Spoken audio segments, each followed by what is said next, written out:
Hey, what's guys? How's it going? It's Richmond here, and today I've had a lot of people that have bothered to ask me this question from time to time, and I thought I'd kind of clear it up. So, little while back, I made a video about which familiars to get for kind of attacking and stuff like that. So, like Trickstar, Jimmy, Gremlin, and Goblin are like your three top picks for that. Now, the new like super heavy pay to win, right, is Blackwing, uh, Gargantua, and then obviously Frostwing, Bon Appetit, Huey Hops. Those are the and Queen Bee. They're like cream la la cream of the top, and the reason being is if you have this at 160, you get 60%, but down the road you get 600% if 4% of your troops go down. Big jump compared to where here you're only getting 100% at the very most every 10%. So a noticeable difference is that this is stacks, while that's just once, I believe. But anyway, the point is, today's video is going to be more centered around like what do medium traps do? What about people defending and stuff of that nature? Like, what am I supposed to get? Well, so what I did, in my opinion, all right, because of how attack, HP, and defense usually works, I ended up going for the negative 40% HP based heroes. Now, where I think some people can agree, yeah, getting Aquarius and getting that nice, beautiful 15% sounds nice on paper. Personally, if you have like 40%, okay, that's substantially better than 15. And if you've got 40% and not one, not two, but all three, okay, that being Jazik, Magma Lord, and Terraspike, you're dropping 40% regardless of what they send. Okay, which I think is really, really powerful. Now, that isn't to say that you couldn't get like Pyrus upgraded, like I'm doing, and get a 60% bonus to your hero's tactic skills. Okay, that's pretty helpful too. All right, but I think that in tandem is really, really helpful. Now, I know people are just as easily able to dismiss the fact that like, what about like the HP increasing familiars? I mean, yeah, you can grab 40%, and if you're attacking, that's really great. But if you're defending, that's not going to help you a heck of a lot, because you're going to have to lose quite an initial amount before it really helps you any. So really, I mean, that, in my opinion, if I was really picking familiars between them, you always want to go for the ones that are starting at the battle for this reason, okay?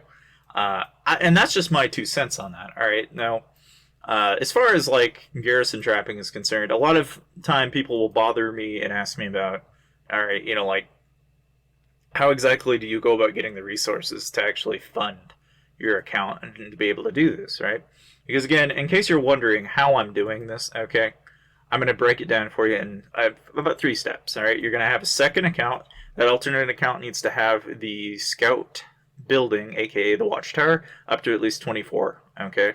The reason being is you want to be able to see what they've got coming and when, and then most importantly, you also want to have that scout research all the way up, so you're going to have intelligence report 9 or 10, okay? And then basically what you'll do, all right, is you're going to take your resources, and preferably however you obtain them, whether you're attacking players for them or you're hypering them like I do, okay? You put them onto that account every single day, and you have to make sure that account is shielded. You treat it exactly like a bank, and as you build up the resources on it, then you will turn around and you will break its shield, and then you will intentionally go around and find someone that you do not like, scout them. If they attack you and start sending 250k stacks of infantry, for example, then what I will do is I will send a garrison to that account from very far distance, okay? I'm not going to be right beside it, obviously. I'm not going to port by it or anything. Okay, I'm going to send a garrison to it from a very long distance. I'll probably pop at 50% army boost, because again, a 50% is better than 20 by a long shot. Okay, and then I'll probably put on army attack. I'll probably make sure that I'm in cav phalanx, and I'll put on cav gear, okay, and make sure I'm in trap talents or in cav talents for that matter. And then all you have to do, and is pretty simple, all you got to do is then this account that's getting attacked, every attack after the garrison, so once you've garrisoned it, right, you're sending the garrison to it, right, every single attack after it, not before, will be automatically sent to that garrison when that account randoms. So if that makes any sense. So basically, if let's say this account here, I've got it garrison going to it, from a long distance. And let's say after 10 minutes, I've got a bunch of marches coming after I sent my garrison. Okay, when this account randoms, all right, then essentially all of those marches will then go to my garrison and will essentially give you a chance to eat them all, basically. Now, the downside of this, okay, is that if you're ever getting hit by range, you can get capped. I will never take reds. Okay, like I won't take reds, but I might get capped. That is the long-term potential problems, okay, that you can face with this particular strategy, and it has its ups and downs. Obviously, sometimes things go well, other times things do not go well. It's just kind of the the nature of the beast. Okay, but that's literally anybody can do it too, as long as you've got that alt and a way to hyper resources, and you've got cav gear. Really, as long as you're taking imp hits, you really shouldn't have anything to worry about.